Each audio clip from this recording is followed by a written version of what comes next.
Moazzeni, Mina Moazzeni, who will offer us an overview of Shia studies in the West. So there is a recent publication that deals with this very important topic, and Dr. Moazzeni will give us a review of this this book and provide us with a take on this very interesting topic, which is Western studies, Shia studies in the West.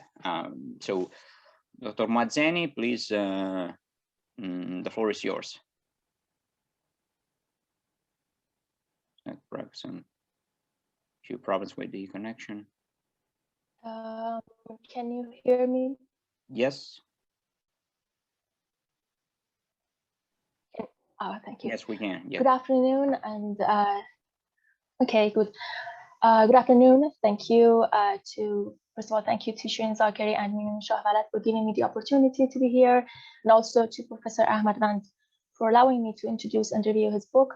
I wanted to apologize in advance if my connection is unstable, because Zoom doesn't work properly in Iran, and I have been keep getting disconnected from the meeting. So I hope it doesn't happen during my presentation. But if it happens, I apologize in advance. So it is clear from the subject of my presentation, I will be reviewing a newly published book on Shiite studies in the West, which is a very popular theme amongst the Shiite researchers in Iran. I will be reviewing a newly published book in Iran on Shiite studies in the West. This book has been written and compiled by Professor Abbas Ahmadvand and Professor Abul Qasim Naghibi, both of whom are researchers in the field of Shiite studies. But before we talk about the structure and content of the book, it is important to provide a very brief and summarized history of Shiite studies in the West in order to better understand the purpose of writing this book and its objectives.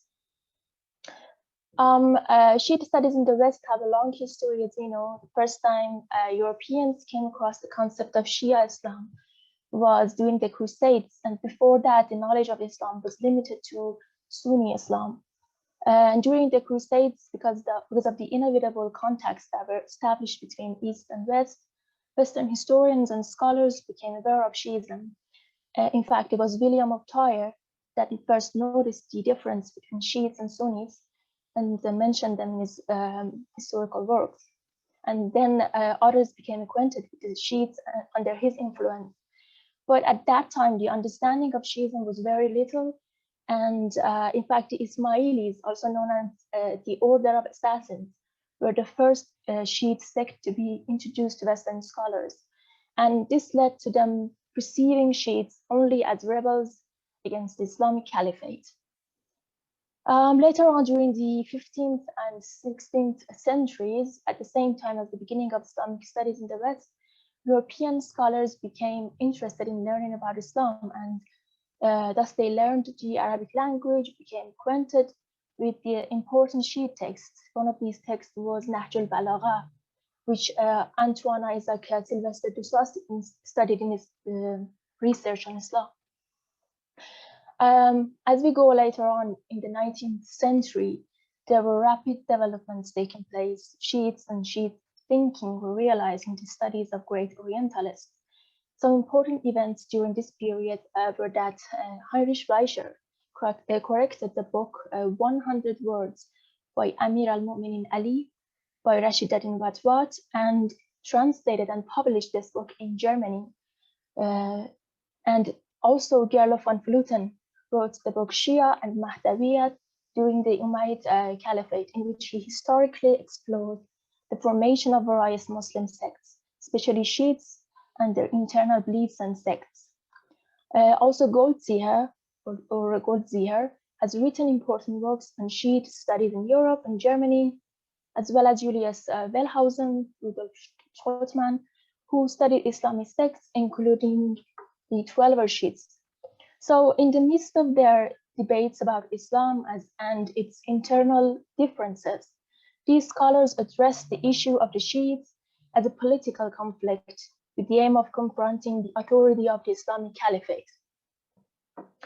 And in the 20th century, this way of viewing Shiites as a revolt against the Sunni Islamic power continued until Dwight Martin Donaldson studied the Shiite countries of Islam, of Iran and Iraq, and wrote a book entitled The Shiite Religion, a History of Islam in Persia and Iraq, after living in Iran for 16 years. So this was the first time that a Western researcher in the field of Shiite studies gave true character to Shiite studies, and this book became source for Shiite studies. After the Second World War, the path that Donaldson had paved for research in Shiite studies continued. After 1980, especially, some notable events such as the Lebanese Civil War, the Islamic Revolution of Iran, and the Iraqi civil and foreign wars attracted the attention of Western scientific communities and expanded the boundaries of Shiite studies, especially on 12-hour Shiite issues. During this period, many works were compiled in the field of Shiite studies, and gradually a need arose to write its history, to examine where the path of studies has gone and where it will go in the future. There was also a need to evaluate the quality of the literature of Shiite studies and to identify their strengths and weaknesses. Therefore, in the Western countries, many detailed books on the history of Islamic studies were written. But also, on the other hand, after a while, Iranian Shiite researchers and scholars viewed themselves as, or found themselves as, the center of these studies and did not endure the external view of Western scholars. Thus, a movement began in Iran with the aim of analyzing and criticizing Western literature in the field of Shiite studies. Many books were translated to Persian for this purpose. As a result, the process of answering, or as we say, Muslim responses began, and a new group or new category of literature was written in response to Western works. For example, Heinz Halm's book, The Shiites, was translated in Iran and widely critiqued, and numerous articles were written in response to it.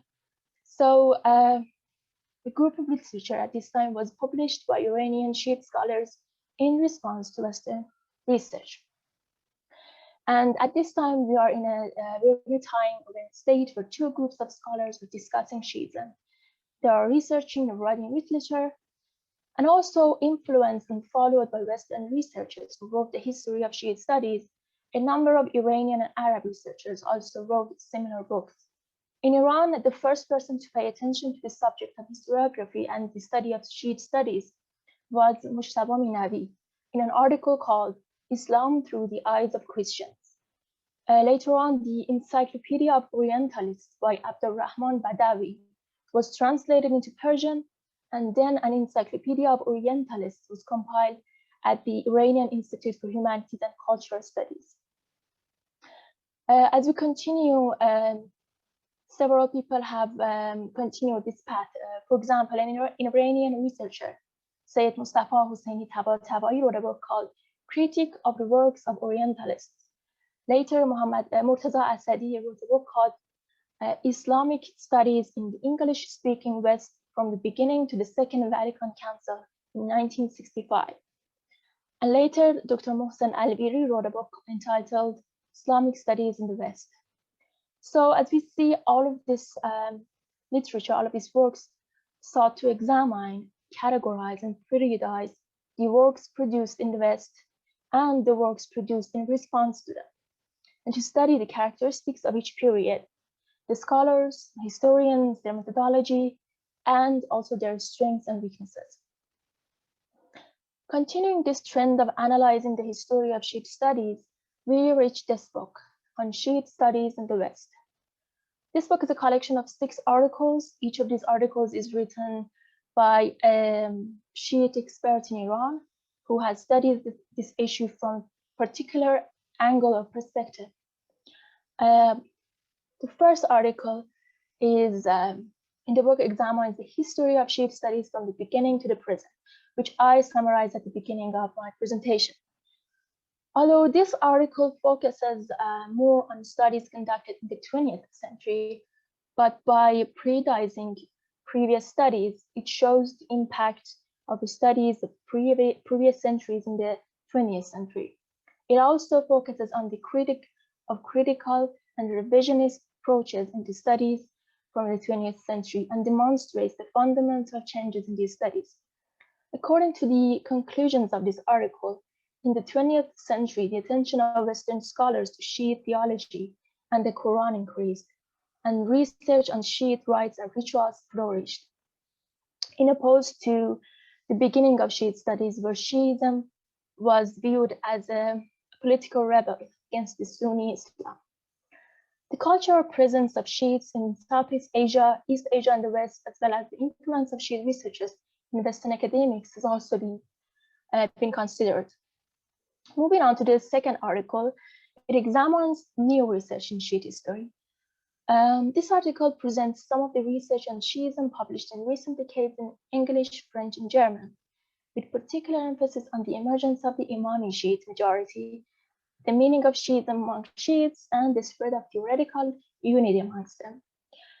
This article proposes that any social or political history of Shi'ism will inevitably be biased in the first place, as when we consider early Islam, the division between analytical categories and intellectual progress and religious principles and beliefs is somewhat affected. And the third article translates and reviews the entries of Shiite in the Encyclopedia of Quran and examines the state of Western Shiite studies and knowledge in the mentioned encyclopedia and examines their point of view, the point of view of Western encyclopedias of Shiism. Moving on, the next article has been compiled in the course of Shahid's approaches in jurisprudential studies and the position of Shiite jurisprudence in these studies. As we know, Joseph Shahid is one of the Orientalists who has devoted the main field of his Islamic studies to jurisprudence. But this article clearly shows or tries to propose that Shiite jurisprudence, especially the 12-er Imam jurisprudence, has been neglected in the jurisprudential studies of Shahid. The next article tries to show the religious developments of Safavid area in the studies of scholars. As we know, religious developments in the Safavid era are one of the issues that have been considered by scholars. Many articles, many works have been published about it. And this article proposes that Andrew Newman should be considered the most important scholar who has tried to present a new analysis of the religious developments of the Safavid era as a Shiite government. And the article states that the most important critique of Newman's views in interpreting the religious developments of the Safavid era is his disregard for the traditions of Islamic culture, in general, and Shiism in particular. And the last article examines the documents of the Shiite entry of the Encyclopedia of the World of Islam, which is published in Iran, and the Leiden Encyclopedia of Islam. Encyclopedia writing has prospered in the Islamic world as well as in Iran as a Western tradition that seeks to have an unbiased and impartial view of a subject. This article compares, analyzes, and quantifies the citations of the two encyclopedias published by Leiden and Iran, which is and states that the number of Shiite entries in the Encyclopedia of the World of Islam are far more than the articles in the Leiden Encyclopedia of Islam, and proposes that by writing and publishing fully documented articles on Shiite and Iranian scientific heritage, the Encyclopedia of the World of Islam has become an important source within the framework of world scientific standards and also faithful to the ancient tradition of Islamic lexicography. To provide the Western angle on Shiite studies, this book has used different sources, important sources such as the Leiden Encyclopedia of the Quran and the Leiden Encyclopedia of Islam have been selected as encyclopedias in the Western world. From the effective eras in the field of Shiite culture, civilization, the authors have chosen the Safavid period as the first Shiite government in Iran, and the studies of Safavid scholars have been selected.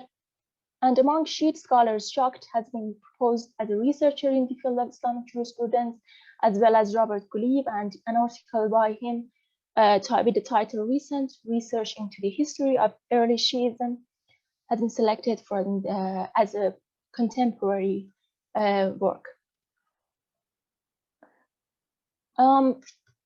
In conclusion, I can say that this book is an attempt by Iranian Shiite scholars and researchers in the field of Shiite studies to record the history of Shiite studies in the world and its orientations in this time and era.